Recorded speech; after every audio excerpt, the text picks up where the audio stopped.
laban sa idiomatiko. Pag sinabi natin literal na pagsalin, ano ang pumasok sa inyong isipan? Pag nakarinig kayo ng Ginoong Sisoro? Literal na pagsalin is yung salin na talaga, which is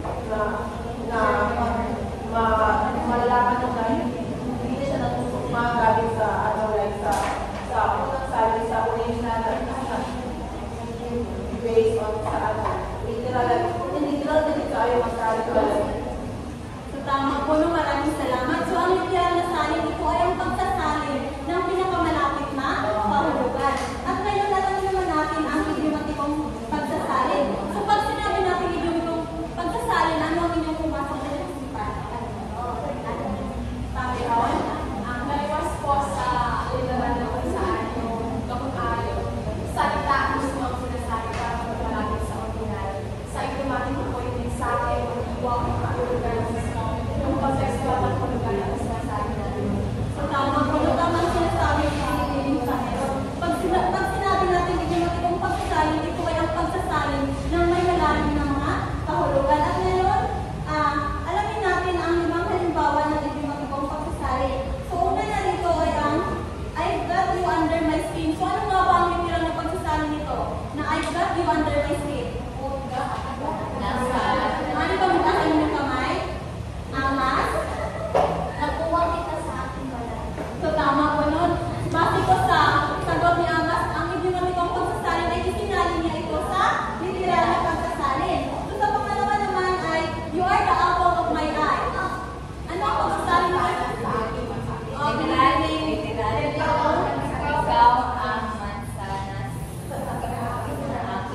So tama po no, sa isinalin po ni Binibining Villalon ang idiomatikong pagsasalin sa literal na pagsasalin. So naintindihan lang po ba ang literal at laban sa idiomatikong pagsasalin? So ngayon alamin natin, ang pagpapahayag ni Santiago ay makatwiran ang literal na salin kung ang dalawang wika ay sinalin at pinagsasalin ay makakaangkan at kultura ng mga taong gumagamit ng mga ito at hindi magkakaiba. So bakit nga ba sinasabi ni Santiago na magkatwiran ang literal na salin kung ang dalawang wika ay sasalin? Sino bang makapagbigay ng idea? Binibining pa meron? So bakit nga ba sinasabi ni Santiago na makatwiran ang literal na salin kung ang dalawang wika ay sasalin?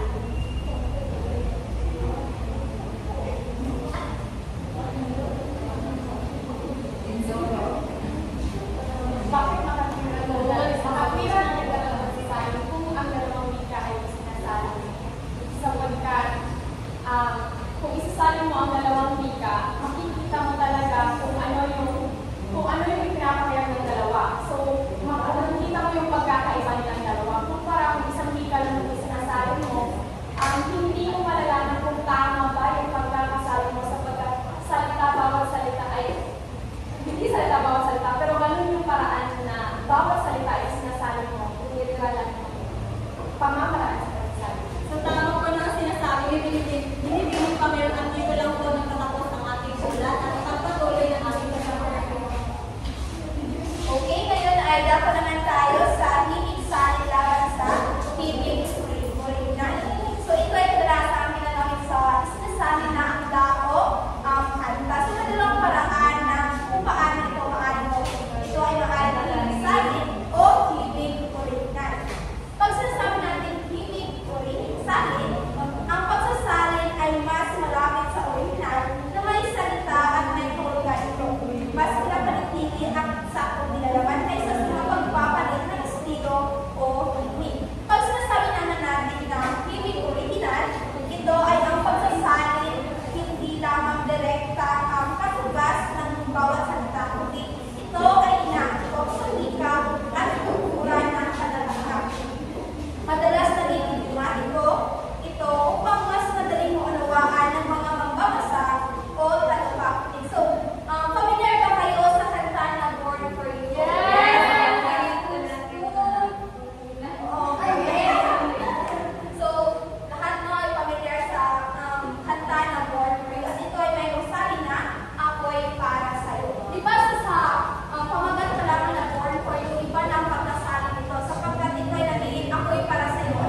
Malimit lang po o hindi po lahat sa atin ay pare-parehas po ng thinking.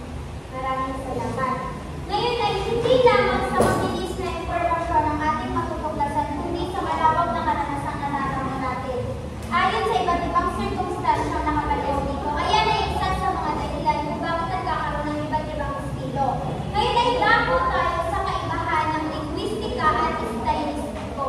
Ang linguistika ay isang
mula sa panahon ng Kastila, na kung saan bukod sa pagkalimbag ng doktrina Kristiyana, nasulat at nailathala ang mga iba't ibang pamphlet at aklat, kasama na ang mga salin at halaw ng mga awit pansimbahan, katisismo, sermon, buhay ng mga santo at iba pang halaing nakatutulong sa pagpapalaganap ng Katolisismo. Sinasabi sa panahon na ito, sinasabi sa panahon ng Kastila na ang pagsasalin ay mahalaga sa pagpapalaganap ng relihiyon sa panahon na ito. Ngayon ay dapat tayo sa panahon ng mga Amerikano na kung saan ito ay ang namumutanging pagsasaling wika sapagkat ang paglitaw ng mga maraming salin ng mga nobela dahil mas maraming salin ang mga nobela kaysa sa ibang mga uring lathalain. Sinasabi dito na sa panahon ng mga Amerikano ay mas pinagtutuunan nilang pansin ang pagsalin sa mga nobela. Ngayon ay katulad din ng dalawang panahon ay ang pagsasalin ay dinasangkapan rin ng panahon ng mga Hapones na kung saan ginagamit nila ang pagsasalin upang maipaunawa at mapalaganap ang kanilang layuning trade o prosperity sphere o higit na malawak na purok ng magkakasamang pagsulong. Ibig sabihin nito ay kalimitan sa kanilang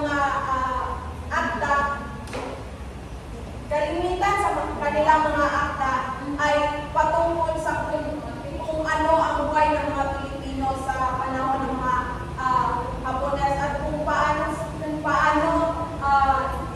ano ang mga dinaranas ng mga Pilipino sa panahon na ito. At paraan ng pamamayani ng mga Hapones mula sa panahon ng liberalisasyon, maraming manungulat ng Pilipino ang nagsipagsali ng mga piling literaturang Kastila, Ingles at iba pang wikang Banyaga. Klasiko at hindi man patay sa iba't ibang layuning individual at pangkalahatan sa partikular ay larangan pang edukasyon, pampanitikan,